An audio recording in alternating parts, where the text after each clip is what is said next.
Nifty की weekly expiry पर 7 जुलाई को शेयर बाजार तेजी के साथ खुले और निफ्टी ने इंट्राडे में 24,500 का अहम स्तर छू लिया, लेकिन फिर बाजार में मुनाफा वसूली हावी हो गई और बाजार ऊपरी स्तरों से फिसल गया। निफ्टी 31 पॉइंट की कमजोरी के साथ 24,398 पर क्लोज हुआ। वहीं बैंक निफ्टी 90 अंक टूटकर 58,200 पर बंद हुआ। आज के कारोबारी सत्र में एक बार फिर से आईटी शेयर चमके। निफ्टी आईटी इंडेक्स 2.5% तक चढ़ गया, लेकिन डिफेंस, रियलिटी और मेटल शेयरों ने बाजार पर दबाव डाला। निफ्टी के टॉप गेनर शेयरों में आईटी स्टॉक्स का जलवा रहा। अब हम बात करते हैं टॉप गेनर्स की, तो एचसीएल टेक 3% तक चढ़ा, टेक महिंद्रा भी 3% तक, इन्फोसिस भी 3% तक।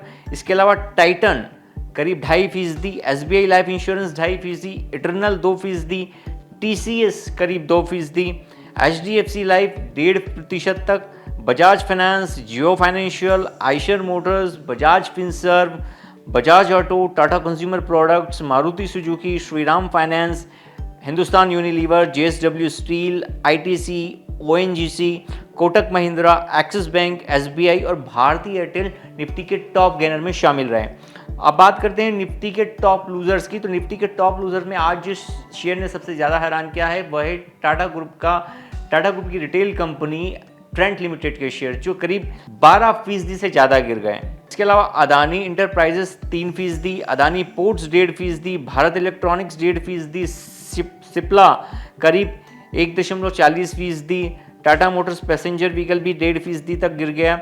Max health care, Larsen and Toubro, Hindalco, Reliance, doctor Reddy's lab, ICICI bank, Asian paints, coal India, Wipro, Grasim, Apollo hospital, NTPC, Tata steel, sun pharma, power grid के शेयर्स भी आज गिरावट के साथ बंद हुए।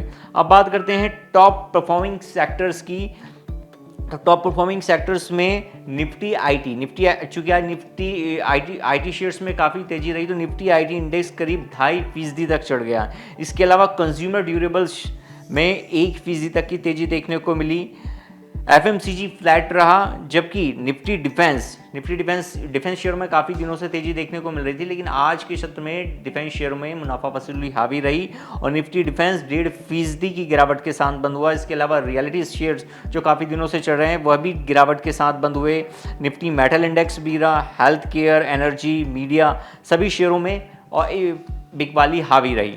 अब बात करते हैं बाजार में गिरावट के कारणों की, तो बाजार के ऊपरी स्तरों के फिसलने में पहला कारण मुनाफा वसूली रही। दरअसल लगातार 5वें दिन तक तेजी जारी रहने के बाद बाजार में प्रॉफिट बुकिंग देखी गई, जबकि दूसरा कारण मेटल और रियलिटी शेयरों में बिकवाली रही। निफ्टी मेटल, निफ्टी रियलिटी और डिफेंस इंडेक्स 1.5% की गिरावट के साथ बंद हुए। तीसरा कारण रहा कमजोर ग्लोबल संकेत। दरअसल मंगलवार को एशिया के ज़्यादातर स्टॉक इंडेक्स गिरावट के साथ बंद हुए। सिर्फ सिंगापुर और इंडोनेशिया के बेंचमार्क इक्विटी इंडेक्स ही बढ़त के साथ बंद हुए।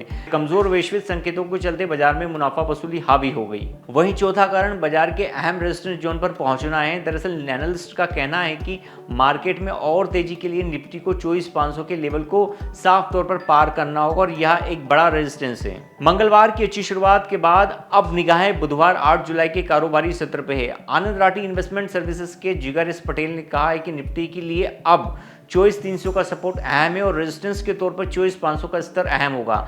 वहीं बैंक निफ्टी के लिए 58,600 का बड़ा रेजिस्टेंस होगा, जबकि 58,000 पर अहम सपोर्ट है। एक्सिस सिक्योरिटीज की माने तो अगर निफ्टी 24,500 के लेवल के ऊपर बना रहता है तो यह 25,000 और 25,300 की ओर बढ़ सकता है। वहीं दूसरी ओर अगर यह 23,600 के सपोर्ट जोन को तोड़ता है तो प्रॉफिट बुकिंग का दौर फिर से शुरू हो सकता है, जिससे इंडेक्स 23,000, 22,800 या 22,500 की रेंज तक गिर सकता है। जागरण बिजनेस रिपोर्ट।